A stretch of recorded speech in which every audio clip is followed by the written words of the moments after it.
Hi guys, good morning. Samahan niyo ako, magluluto ako ng breakfast. At papasok ang aking alaga. Pero may pag-uusapan tayo. So kakatapos lang din ng shift ko.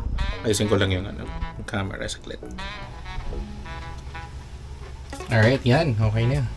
So, meron lang akong na basa na post from Facebook dun sa isa sa mga pages ng mga freelancers or mga VAs na nakalagay doon,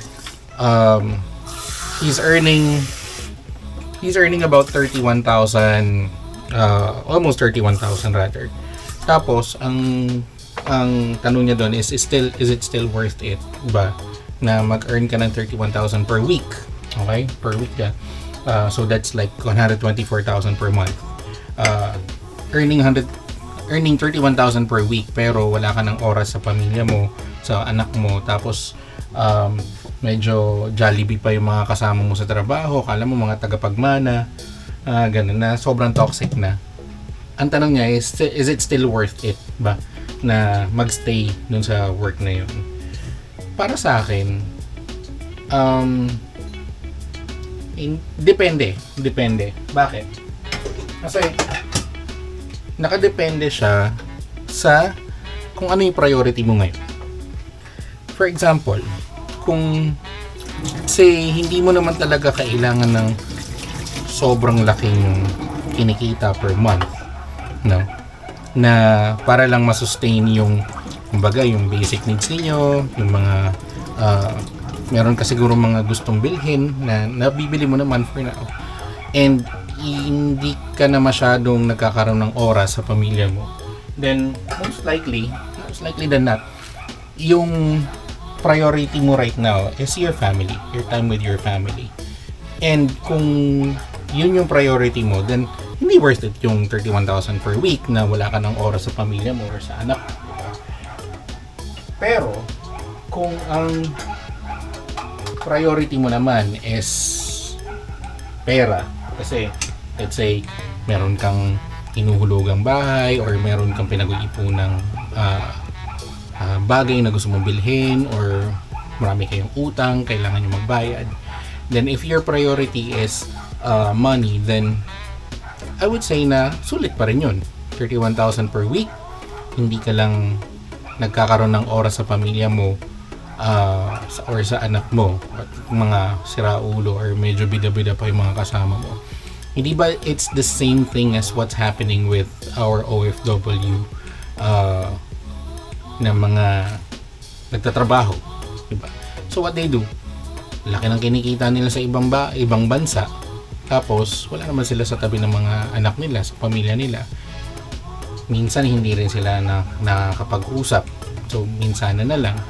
And kadalasan may mga kakilala kong nag-OFW at sinasabi yung mga kasama nila sa trabaho medyo siraulo or minsan racist, na kapag ka nalaman na Pinoy sila, kung ano-ano yung sinasabi. So it's practically the same, di ba?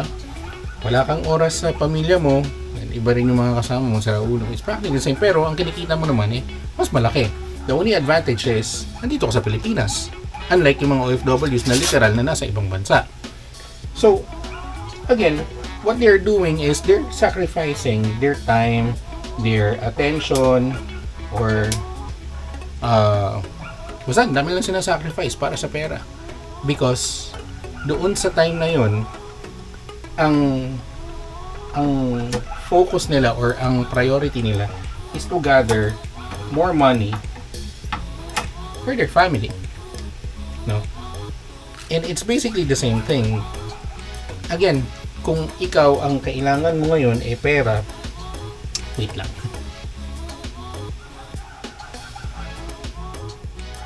Yan, okay na, sorry, lakas ng apoy. Kung kailangan mo ngayon ay pera and andito ka na sa opportunity na yan, sabihin mo lang or ipaliwanag mo lang sa family mo na you need to make sacrifices. Pasensya na nawawalan na ako ng oras sa inyo, hindi na tayo nakakaalis or anything, Pero I need to do this. Kailangan kong gawin to para sa atin din naman. And then once na makaahon-ahon na kayo, or once na ma-hit mo na yung kailangan mong ma-hit, then if you want to leave that company or that job, leave.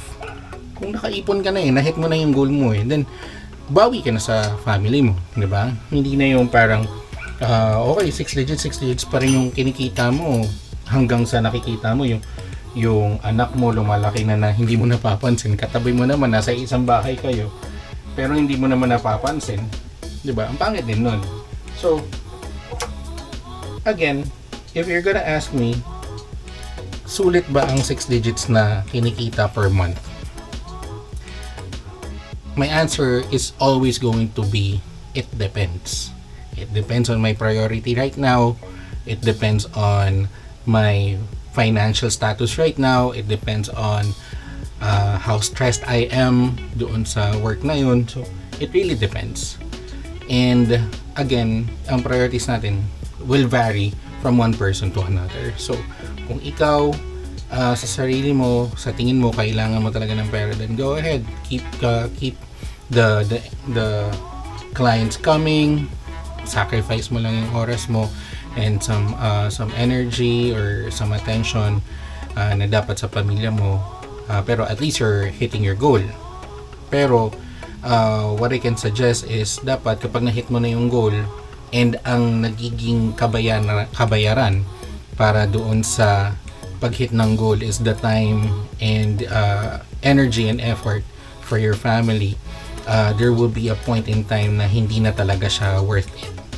So kapag nakaipon-ipon na, okay ka na, wala ka ng problema sa finances, medyo free flowing na yung finances ninyo, nakapagpundar ka na ng mga investments, you have businesses, siguro that's the time that you can already leave that particular job and then focus on your family, look for another way para makakuha ka ng malaking amount pa rin, pero at least you still have a lot of time and energy for your family. One good example, ito hindi to madalas na tinitingnan ng mga empleyado or yung mga nag-a-apply kasi takot silang gawin to, takot silang magbenta, no? So technically kapag ka naghahanap ka talaga ng pera, the money is in the sales industry. Okay? Regardless yan kung sales ba yan ng kotse, o sales ba yan ng mga food, or nasa food and beverages ka, or nasa real estate ka. If you're gonna go to real estate, if you're selling real estate properties that is worth about, let's say 10 million, 15 million, or even 5 million, sabihin na lang natin na 3% ang commission mo. So kapag ka 5 million yan, 3%, you're gonna get like what, 150,000 for that property. And hindi lang naman isa yung property na maibebenta mo, di ba? Meron ka pang maibebenta na sabihin na lang natin na tigta 10 million naman, so that's 300,000. If you're able to sell like 100 million worth of property, marami yan, mga commercial spaces, buildings, raw lands, lots, mga ganun. Meron din yung mga malalaking mga bahay at lupa na worth 100 million plus. If you're able to close a deal na ganyan, and then 3% commission, so that's 3 million, di ba? Kumbaga, there are always other options for you to get that 6-digit salary.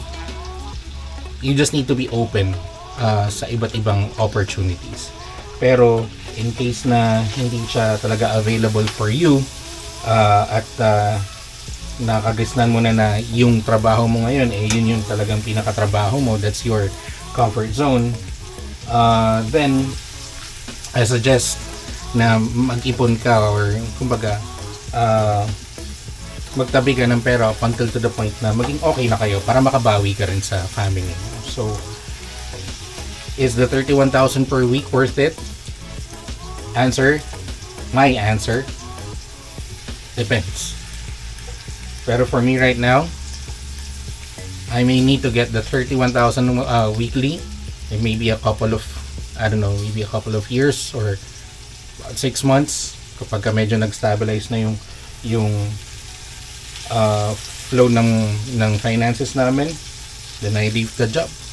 I'm gonna look for another one. I may go to the real estate. Actually, I am in the real estate. So, real estate industry. So, diba? Pero sa'yo, ikaw ba? Kung sa tingin mong ganun yung kinikita mo, sa tingin mo, worth it pa ba? Sa akin depende. Pero sa'yo malamang iba rin ang sagot mo. Ano ba sagot mo? 31,000 per week. Is it worth it? Who knows?